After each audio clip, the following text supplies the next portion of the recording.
नमस्कार विद्यार्थी मित्रांनो, मागील तासिकेला आपण 6वी बुद्धिमत्ता विषयांतर्गत इंग्रजी अक्षरमालेवर अभ्यास केला होता. त्याच्यामध्ये आपण वर्णमालांचा म्हणजे इंग्रजी वर्णांचा समसंबंध अभ्यासलेला होता. आजच्या तासिकेला आपण वर्गीकरण या घटकांतर्गत शब्दांचे वर्गीकरण पाहणार आहोत. कारण वर्गीकरणामध्ये शब्द, आकृत्या, संख्या यांचा समावेश होतो. त्यापैकी आज आपण शब्द शिकणार आहोत. तर विद्यार्थी मित्रांनो, आज शिकूया शब्दांचे वर्गीकरण व त्यावर आधारित प्रश्नांचा सराव. आता काही विद्यार्थ्यांना शब्दांचे वर्गीकरण किंवा वर्गीकरण ही संकल्पनाच माहित असेल, त्यांच्यासाठी उजळणी होईल. व नवीन विद्यार्थ्यांसाठी आपण सांगूया की शब्दांचे वर्गीकरण म्हणजे नक्की काय. आता लक्षात घ्या, या प्रकारचा प्रश्न तुम्ही सोडवला देखील असेल. शब्दांच्या वर्गीकरणामध्ये काय करतात तर 4 शब्द देतात. बघा लक्षात घ्या, परीक्षेला तुम्हाला 1 2 3 4 अशा प्रकारे 4 शब्द देतात व त्या 4 शब्दांपैकी कोणत्याही 3 शब्दांमध्ये सारखेपणा असतो व एक शब्द गटात न बसणारा किंवा वेगळा असतो. मी वाक्य परत सांगेन विद्यार्थी मित्रांनो, परीक्षेला जेव्हा प्रश्न विचारतात तेव्हा 4 शब्द देतात. त्या 4 शब्दांपैकी कोणत्याही 3 शब्दांमध्ये कशाच्या ना कशाच्या बाबतीत सारखेपणा असतो, परंतु एक शब्द हा गटात बसत नाही, म्हणजेच तो वेगळा शब्द असतो आणि तोच आपल्याला ओळखायचा असतो. आणि जो वेगळा असतो तेच आपलं काय असतं तर उत्तर असतं. विद्यार्थी मित्रांनो, चला सुरुवात करूया. शब्दांचे वर्गीकरण म्हणजे काय हे शिकण्याला व त्यामध्ये एक उदाहरण बघूया, जेणेकरून हा भाग पक्का होण्यास आपल्याला मदत मिळणार आहे. बघा, प्रश्न असा दिलाय. पहिला पर्याय आहे उत्तर, दुसरा पर्याय आहे नैऋत्य, तिसरा पश्चिम आणि चौथा पूर्व. आता तुम्ही म्हणाल सर, या 4ही पण दिशा आहेत, मग यात वेगळं काय? या 4ही पण सारखेपणा आहे. बरोबर आहे तुमचं. यात जरी 4ही दिशा असल्या तर यात छोटासा फरक असा आहे. बघा, आपण जाणून घेऊया. जर आपण पहिल्या पर्यायाचा विचार केला, उत्तर, उत्तर ही मुख्य दिशा आहे. कसली दिशा आहे? मुख्य दिशा. त्यानंतर पश्चिमचा विचार केला तर पश्चिम सुद्धा मुख्य दिशा आहे. पूर्वचा विचार केला तर पूर्व सुद्धा मुख्य दिशा आहे. मात्र जो शिल्लक शब्द आहे दुसरा, ही उपदिशा आहे. काय आहे? उपदिशा. म्हणजेच काय, जरी 4ही दिशा असल्या तरी त्यात पुढे जाऊन आपल्याला फरक शोधावा लागतो. तो आपण काय शोधला? पहिला पर्याय मुख्य दिशा आहे, तिसरा पर्याय मुख्य दिशेचा आहे, चौथा पर्याय मुख्य दिशेचा आहे. मात्र पर्याय क्रमांक 2 नैऋत्य ही उपदिशा आहे. म्हणून पहिला, तिसरा आणि चौथा यामध्ये सारखेपणा काय आहे तर त्या मुख्य दिशा आहेत. म्हणून वेगळं कोण झालं तर पर्याय क्रमांक 2, गटात न बसणारा शब्द किंवा वेगळा शब्द आहे पर्याय क्रमांक 2, कारण ती उपदिशा आहे. म्हणून या प्रश्नाचं उत्तर आपल्याला अशा प्रकारे पर्याय क्रमांक 2 असं मिळणार आहे. आता इथं आपण मुख्य दिशा आणि उपदिशा यांच्या बाबतीत नियम लावला. मग प्रत्येक ठिकाणी हाच प्रश्न असेल का तर तसं नाही. तुम्हाला वेगवेगळ्या बाबतीत सारखेपणा शोधावा लागणार आहे. मग हा सारखेपणा शोधण्यासाठी आम्ही नक्की काय केलं पाहिजे किंवा वर्गीकरण या घटकांतर्गत शब्द समूहामध्ये काय काय विचारतील ते पाहूया, जेणेकरून आपल्याला लक्षात येईल की आपण काय तयार केले पाहिजे. सुरुवात करूया मराठी विषयापासून. आता तुम्हाला वाटेल की सर, मराठी विषय आणि बुद्धिमत्ता विषयांचा संबंध. हो विद्यार्थी मित्रांनो, बऱ्यापैकी तुम्हाला माहित झालंय की मराठी आणि बुद्धिमत्तेचा खूप जवळचा संबंध आहे. कारण मराठीमधले बरेचसे प्रश्न बुद्धिमत्तेमध्ये तयार केले जातात. आता आपण जो वर्गीकरण घटक अभ्यासतोय बुद्धिमत्ता अंतर्गत, त्यामध्ये सुद्धा शब्दांवर आधारित मराठीमध्ये प्रश्न तयार केले जातात. कसं? बघा, उदाहरण आपण सांगूया समानार्थी शब्दांचं. 3 शब्द समानार्थी एकमेकांना असतील परंतु एक नसेल, जो नसेल तेच तुमचं उत्तर असणार आहे. विरुद्धार्थी शब्दांची जोडी घ्या. 3 पर्यायामध्ये विरुद्धार्थी शब्दांची जोडी योग्य असेल, बरोबर दिलेली असेल, मात्र एका पर्यायामध्ये विरुद्धार्थी शब्दांची जोडी चुकीची दिलेली असेल आणि तेच आपलं उत्तर असणार आहे. म्हणजेच काय, मराठी विषयांतर्गत समानार्थी शब्द, विरुद्धार्थी शब्द हे पाठ करणं गरजेचं आहे. त्याचबरोबर शब्दांच्या जातीमध्ये नाम, सर्वनाम, विशेषण, क्रियापद, 3 शब्द असे असतील की ते क्रियापद असतील. एक शब्द असा असेल की तो क्रियापद नसेल, जो नसेल किंवा जो वेगळा असेल तेच आपलं उत्तर असणार आहे. म्हणजे शब्दांच्या जाती असतील, नाम, सर्वनाम, विशेषण, यावर सुद्धा प्रश्न विचारतात. तसेच लिंग, वचन, पुल्लिंग, स्त्रीलिंग यावर सुद्धा प्रश्न विचारला जाऊ शकतो. 3 शब्द पुल्लिंगी असतील, एक स्त्रीलिंगी असेल, तेच तुमचं उत्तर असणार आहे. अथवा 3 स्त्रीलिंगी शब्द असतील आणि एक वेगळा पुल्लिंगी असेल तर तेच तुमचं उत्तर असणार आहे. म्हणजेच काय, स्त्रीलिंग पुल्लिंग यावर सुद्धा प्रश्न विचारतात. एक वचन अनेक वचन यावर सुद्धा प्रश्न विचारतात. 3 पर्यायामध्ये एक वचनी शब्द असतील आणि एक पर्यायामध्ये अनेक वचनी असेल म्हणजे वेगळा असेल आणि तेच तुमचं उत्तर असणार आहे. या उलट 3 शब्दांमध्ये अनेक वचन शब्द असतील, एकामध्ये एक वचन असेल जो की वेगळा असेल तेच तुमचं उत्तर असणार आहे. म्हणजेच काय, मराठी विषयांतर्गत जो जो व्याकरणाचा भाग आहे त्याचबरोबर आपण मागे भाषा ज्ञानमध्ये बघितलं होतं बघा, पिल्लू दर्शक शब्द, घर दर्शक शब्द, समूह दर्शक शब्द, तसेच इंग्रजी शब्दांसाठी मराठी पर्यायी शब्द यावर सुद्धा वर्गीकरणामध्ये शब्दांवर आधारित मराठी अंतर्गत प्रश्न तयार केला जाऊ शकतो. तसेच लेखक व त्यांचे साहित्य, लेखक व त्यांची टोपण नावे, वाक्प्रचार, म्हणी या सर्वांचा मराठी विषयांतर्गत आपला अभ्यास असणं गरजेचं आहे. कारण या मराठी विषयावर आधारित तुम्हाला बुद्धिमत्तेमध्ये प्रश्न 100% बघायला मिळणार आहेत. त्यानंतर पुढच्या विषयाकडे जाऊया, गणित. आतापर्यंत तुम्ही 6वी पर्यंत येताना ज्या ज्या काही गणिताच्या संकल्पना शिकलेल्या आहात, चौरस असेल, चौकोन असेल, वर्तुळ असेल, त्रिकोण असेल, वेगवेगळ्या संकल्पना आहेत, त्यावर आधारित प्रश्न आपल्याला गणित मध्ये विचारला जाऊ शकतो. त्याचबरोबर मापनाची एकक विविध आहेत बघा. उदाहरणार्थ वस्तू आपण किलोग्रॅम मध्ये मोजतो, तर दूध आपण लिटर मध्ये मोजतो. यावर सुद्धा आपल्याला प्रश्न विचारला जाण्याची शक्यता आहे. म्हणजे गणित या विषयाला धरून सुद्धा बुद्धिमत्तेमध्ये प्रश्न तयार केले जातील. त्यानंतर विज्ञान बघा. विज्ञानामध्ये सुद्धा बघा आपली ज्ञानेंद्रिय असतील किंवा पचन संस्थेशी निगडीत काही शब्द असतील, रक्ताभिसरण संस्था आहे, तसेच मानवाचे अवयव आहेत, यावर आधारित वनस्पतीचे अवयव आहेत. थोडक्यात काय, आपल्याला विज्ञान या विषयातले शब्द सुद्धा प्रश्नासाठी ते तयार केले जाऊ शकतात.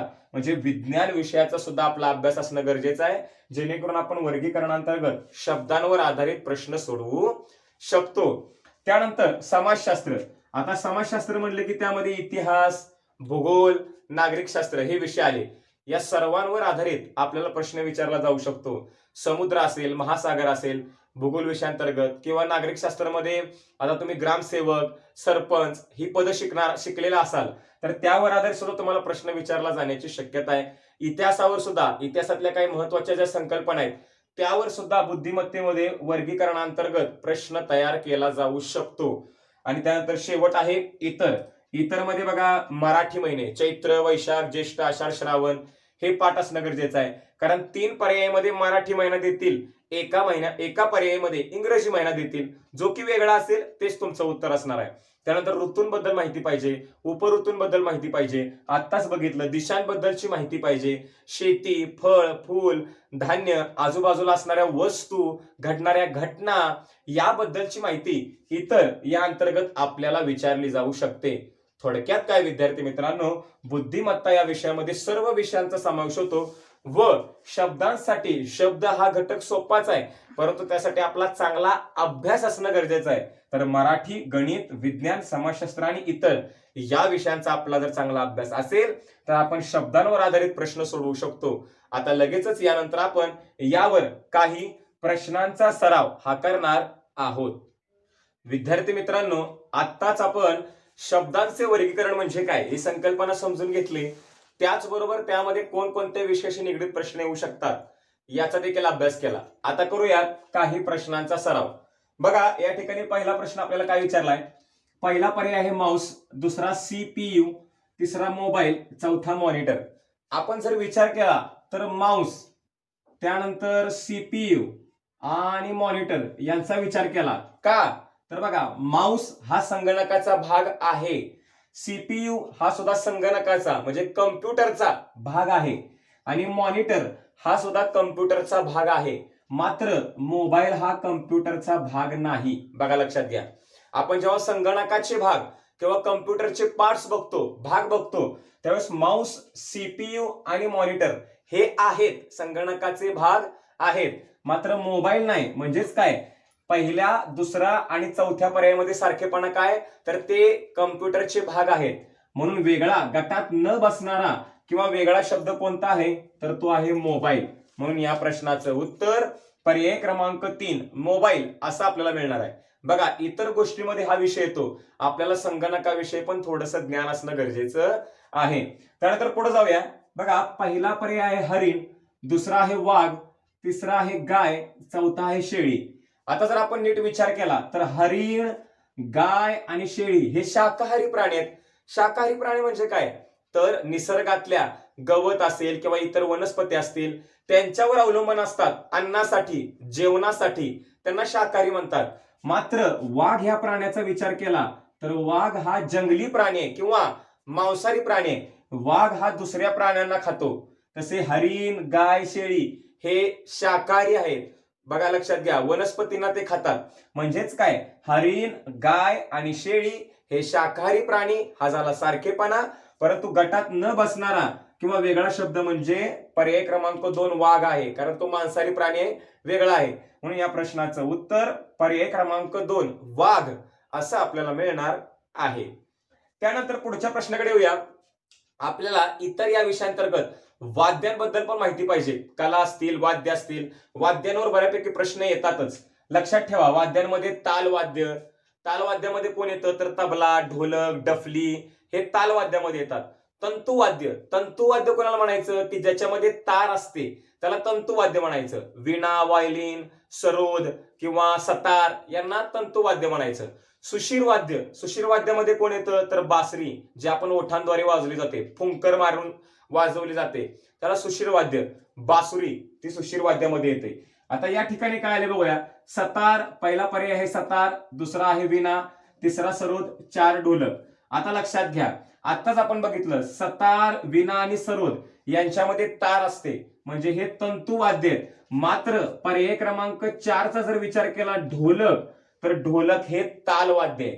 परत लक्षात घ्या, सतार, वीणा आणि सरोद हे तंतुवाद्य आहेत, तंतुवाद्य. तर चौथा पर्याय ढोलक हे तालवाद्य आहे. म्हणजेच काय, पहिला, दुसरा आणि तिसरा यांच्यामध्ये सारखेपणा काय आहेत तर ते तंतुवाद्य आहेत. त्यामुळे गटात न बसणारा शब्द किंवा वेगळा शब्द आहे ढोलक, कारण ते तालवाद्य आहे. म्हणून आपलं उत्तर पर्याय क्रमांक 4 ढोलक असं असणार आहे. त्यानंतर पुढच्या प्रश्नाकडे येऊया. आताच आपण बघितलं की मराठीमध्ये समानार्थी शब्द पाठ पाहिजेत, त्यावर आधारित हा प्रश्न आहे. आपण जर विचार केला तर शार्दूल म्हणजे सिंह, सिंह म्हणजे तर सिंहच, आणि मृगेंद्र म्हणजे सुद्धा सिंह. याचा अर्थ पहिला पर्याय, दुसरा पर्याय आणि चौथा पर्याय हा सिंह या प्राण्याला समानार्थी शब्द आहे.